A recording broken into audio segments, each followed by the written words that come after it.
akan mempresentasikan hasil diskusi kelompok kami, yaitu materi tentang kehidupan awal manusia di Indonesia. Baiklah, sebelumnya kami akan memperkenalkan diri terlebih dahulu. Saya sendiri, Herina Salsabila, sebagai moderator. Saya Arpari Jailani sebagai penyanyi satu. Saya Argama Pradita sebagai penyanyi kedua. Dan saya Salsabila Asila sebagai penyanyi ketiga.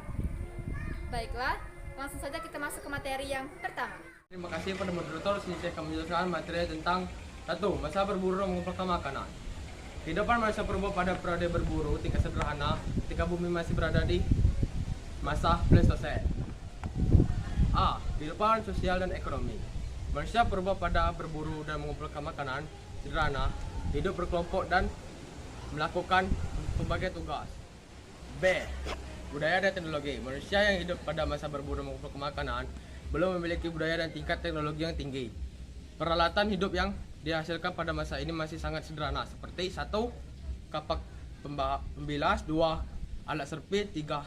Kapak genggam, 4. Alat dan tulang dan tanduk. C. Sistem kepercayaan. Pada masa ini, manusia telah mengenal sistem kepercayaan. Mereka percaya bahwa ada kehidupan lain ketika meninggal. Oke, sekian presentasi dari saya kembalikan kepada moderator. Lanjut ke materi yang kedua. Oke, baiklah, terima kasih kepada moderator. Di sini saya sebagai penyanyi kedua akan menyampaikan masa bercocok tanam. Setelah masa berburu dan mengumpulkan makanan, masyarakat mulai mengalami perkembangan, yaitu mulai mengenal masa bercocok tanam. Pada awalnya, masyarakat mengenal masa bercocok tanam ini dengan sistem berhuma atau berladang. Pada masa ini juga, mereka sudah menetap di suatu tempat, tetapi masih bersifat sementara atau dapat disebut dengan bercocok tanam tingkat awal. Ada berbagai ciri yang menjelaskan bagaimana gambaran kehidupan pada masa bercocok tanam ini. Ciri yang pertama, kepercayaan.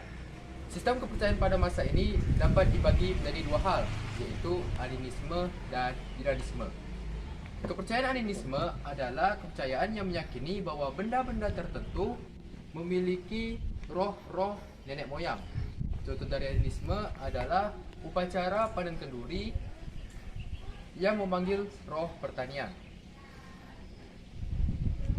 Sedangkan dinanisme adalah kepercayaan yang meyakini bahwa benda-benda tertentu memiliki kekuatan gaib.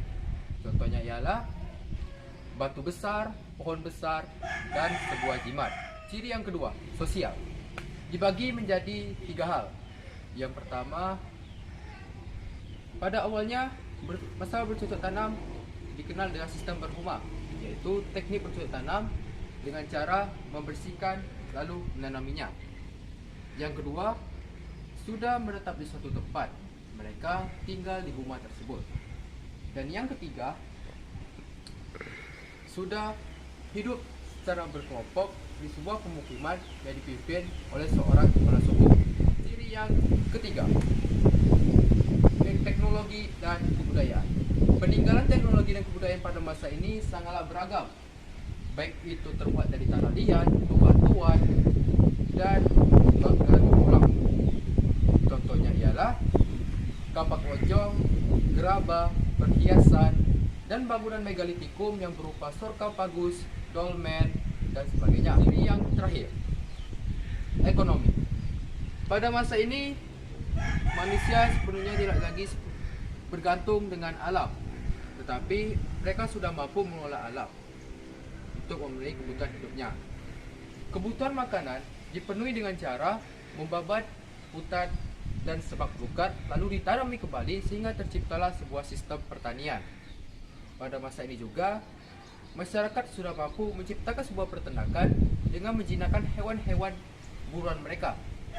Hewan buruan ini dapat berupa sapi, ayam, dan hewan ternak lainnya. Di masa ini manusia sudah melakukan interaksi jual beli dengan cara tukar menukar atau disebut dengan barter. Barang yang ditukarkan tidak lain dan tidak bukan adalah barang hasil pertanian dan hasil peternakan itu sendiri. Oke, baiklah, itu saja penyampaian materi dari saya. Saya kembalikan lagi kepada moderator. Lanjut ke materi yang terakhir. Oke, sebelumnya terima kasih kepada moderator. Di sini saya akan menjelaskan tentang masa perundagian. Masa bercocok tanam merupakan batu loncatan menuju masa yang lebih maju, yaitu masa perundagian. Beberapa aspek kehidupan yang berlangsung pada masa perundagian diantaranya sebagai berikut. Yang pertama yaitu kehidupan sosial dan ekonomi. Pada masa perundagian, kehidupan manusia telah mengalami perkembangan secara signifikan dalam bidang sosial dan ekonomi. Yang kedua yaitu budaya dan teknologi. Pada masa perundagian, kebudayaan perundagian masih berupa kelanjutan dari masa bercocok tanam. Dan teknologi yang berkembang pada masa perundagian diantaranya sebagai berikut. Yang pertama yaitu mekara, yang kedua kapal corong, yang ketiga penjana perunggu, yang keempat patung-patung perunggu, dan yang kelima alat-alat dari besi. Selanjutnya yaitu sistem kepercayaan. Kepercayaan pada masa perundagian masih berupa kelanjutan dari masa bercocok tanam, yaitu kepercayaan animisme dan dinamisme. Oke, sekian penjelasan dari saya kembalikan kepada moderator. Sekian presentasi dari kami. Apabila ada kritik dan saran, Silakan komen di kolom komentar. Dan jangan lupa like, share, dan Subscribe.